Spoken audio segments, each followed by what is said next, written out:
I'm Harrison Graham. You're watching another episode of Chicago Bears Now, where we talk all things Bears. And on today's show, we're taking your questions for a little mailbag, so let's dive on in. Benjamin Sandman with the $5 super chat. Appreciate it. He says, Jeanty there at 10. Cowboys call, offer you their 4th and 6th this year. You think the Bears take that deal to move 2 spots back? For a 4th and a 6th? I know it's only 2 spots. That's kind of underwhelming. Who are the Bears getting at 12? I don't know. I think if I'm the Bears and I really like Jeanty, even if it's only 2 spots back, I at least got to get a 3rd, I think. I don't think that's enough for me to pivot off Jeanty unless, like, if they did that, that would tell me they're not, like, scorching high on Jeanty. It's like, we like him, but, yeah, we'll take the 4th and the 6th. I would not do that. Edward, dream scenario, Jeanty and Skattebo. Be fun. I think the only way you do that is in some scenario where you trade DeAndre Swift, probably during the draft. Like, say you take Jeanty at 10 and you get calls for Swift on day 2, day 3, for a 5th-round pick or something like that. Pick up the extra pick to fill another need there. So I'd be surprised. I think they're going to roll with Swift along with the draft pick, but it's fun to think about. Unknown Helsinger, who would you want in free agent quarterbacks to train Caleb?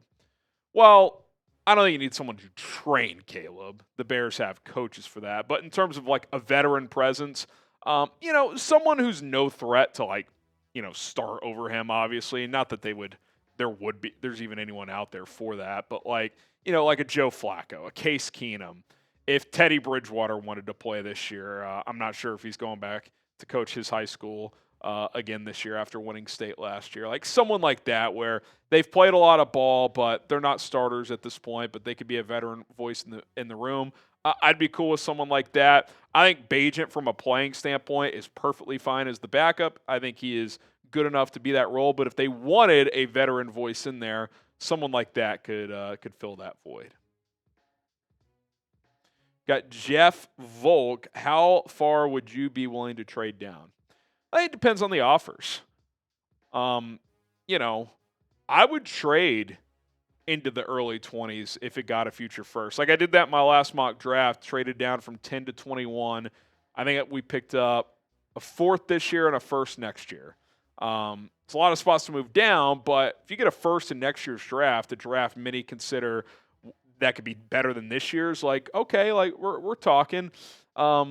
But it just depends, like who's on the board when you're picking at 10. If there's a true blue chipper on the board at 10, and every team has their own draft big board and determines like where the blue chippers are, how many of them are there. If there's a true blue chip player there, I think you just take them. If not, then sure, be willing to trade down and see if you get some big time offers. But it depends on the offers and it depends who's available. Check my RAS. Everybody loves an RAS score, baby. Could the Bears sign Von Miller? Dennis Allen was the Broncos defensive coordinator when Denver drafted him in 2011. Yeah, you always forget Dennis Allen was with the Broncos for 1 or 2 years, 2011, maybe 2012. I think just 2011, though. And then he took the Raiders head coaching job. But they drafted Von Miller when he was the DC, so you'd have to think he had some input on that pick. And look, obviously, Von Miller is a hell of a talent right now. He's 36 years old. Injuries have popped up a bit. Thought he had a nice little bounce back year last year after not doing much in 2023, missing a lot of time there. 6 sacks. If you told me he'd play 12-plus game, give you 5 to 7 sacks as a rotation pass rusher, I'd be all for it. He's not going to defend the run much at this point in his career. He doesn't have the ideal length of a 4.3 edge, but I don't know. Is he 1 year and $4 million? Come give me half a dozen sacks. I would absolutely be all in on that. He definitely wants to keep playing, so I'm in. I don't know if the Bears are. I don't know if Von Miller would be, but I think as a rotation edge rusher who can come in on 3rd downs and rush the passer, I would absolutely be on board with the potential Von Miller signing. Should the Bears sign Von Miller? This will be the pinned comment on today's show. Type S for sign or P for pass. Give us your thoughts during this YouTube ad break. All right, Brick just got home from work, driving 250 miles. Damn. what do you think about the new signing? I've never heard of the dude. Well, I said it during the segment. Brick, depending on when you guys are watching this video, whether it's live on Monday or later in the week, he's asking about Nick McLeod. I think this is a Jalen Jones replacement.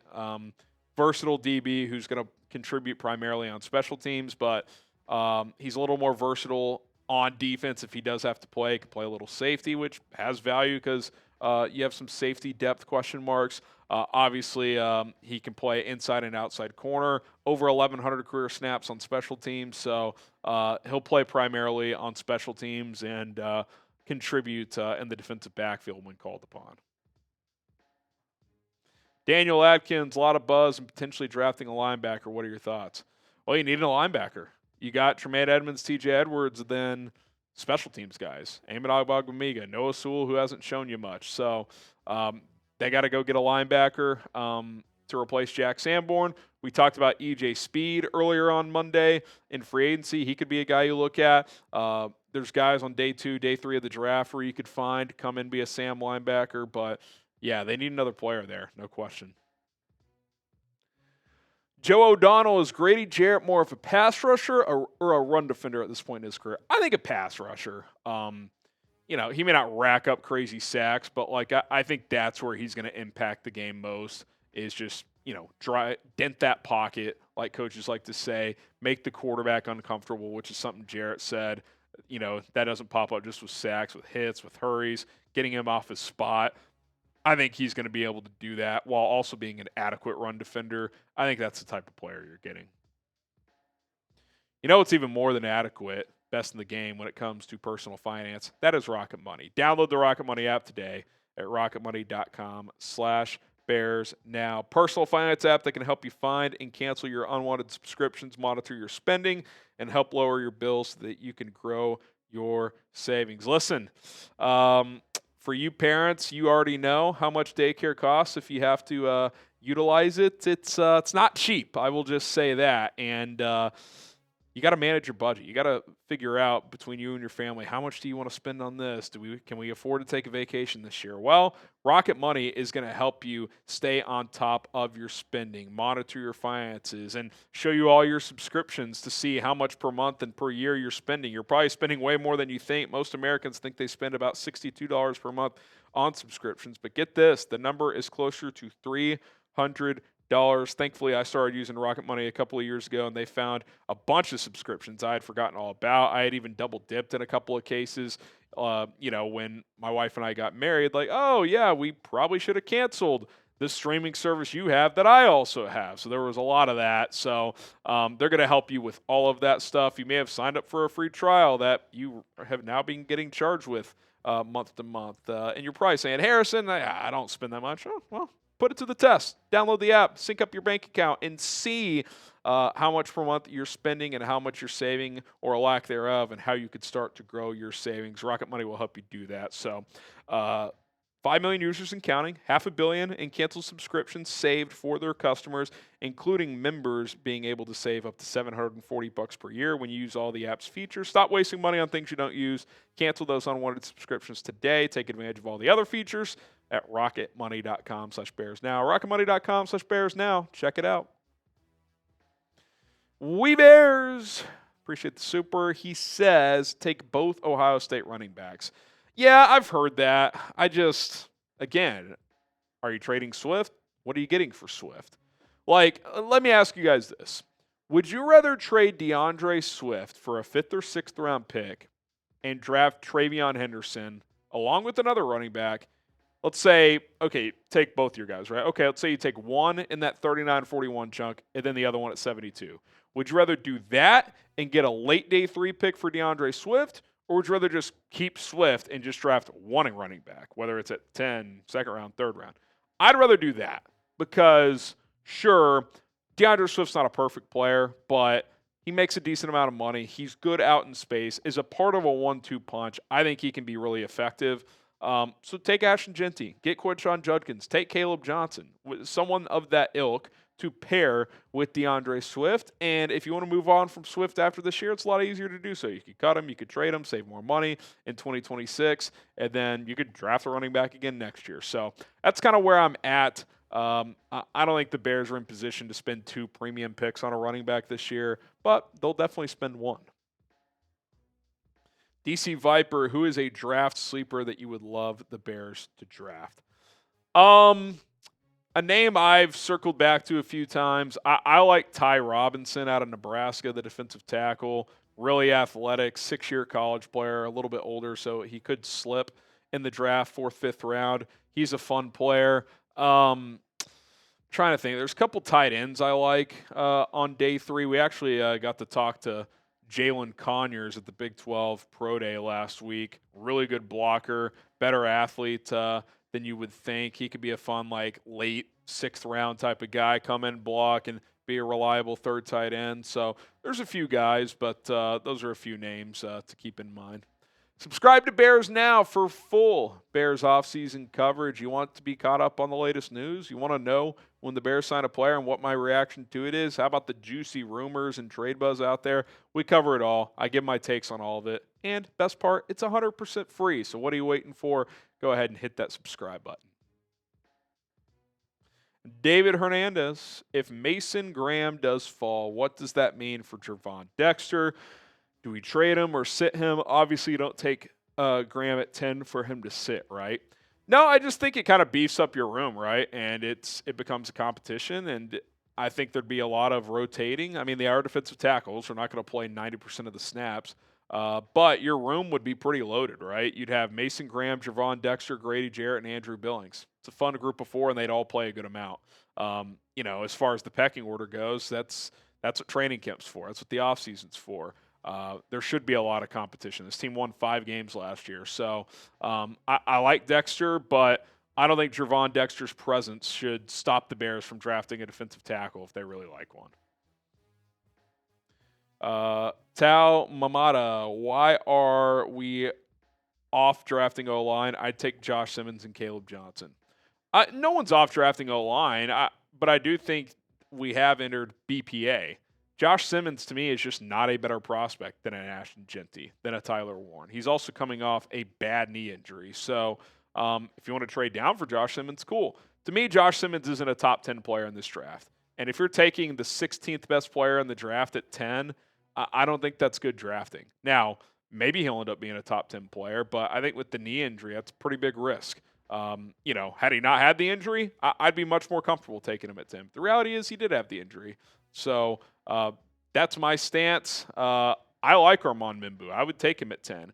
Will Campbell, if you told me you felt good about his chances playing left tackle, I would take him. I'd be open to taking him at 10 as well. But it's not about being off drafting O-line. It's more about being open to other positions because the Bears have filled some holes and have the flexibility to do that and just go pure BPA, at least in the first round. To your point, though, I'd be shocked if one of their first 4 picks, 10, 39, 41, and 72, wasn't at least one offensive lineman.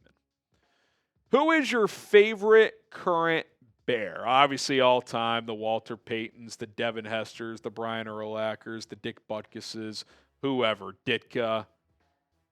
Insert historically great Bears player. But right now, current Bear on the roster, who is your favorite one? Let's hear it. Lucas, do the Bears trade Cole Kmet if they draft Tyler Warren? No. At least not right now. Could they in a year or two? Sure. But to me, if you take Tyler Warren, you're enhancing your tight end room. You're saying, hey, we got 2 really good tight ends. We got Cole Kmet. We got Tyler Warren.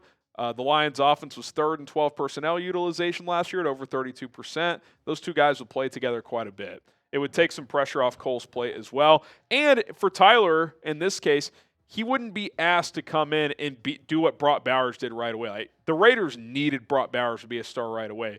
Tyler Warren would not have to be a star right away in this scenario. He could kind of ease into his career a little bit. So I don't think Cole would go anywhere. If Warren's awesome as a rookie and, kind of replaces him by the end of his rookie year as the top tight end here, yeah, I could see it being a trade a year from now. But this year, they would play side by side. TJ, should the Bears trade Swift to the Raiders for their 6th pick and their 2nd round pick? Their 6th pick and their 2nd round pick, and the Raiders get Swift in our 3rd round pick. the Raiders are not trading you the number 6 pick for Swift. Like, I don't know if you misworded this here. Swift for 6 and their second. Raiders get Swift and the Bears third. That's a horrible trade for the Raiders. Guys, DeAndre Swift in a – what are you saying? Yeah, are the Raiders getting number 10 in this scenario? Like you swap 10 and 6? If that's the case, like, okay, I can maybe see. I still don't think it would happen, but like DeAndre Swift by himself is worth like a 5th or 6th round pick. Maybe. So you're not getting the number 6 pick even in a swap with number 10.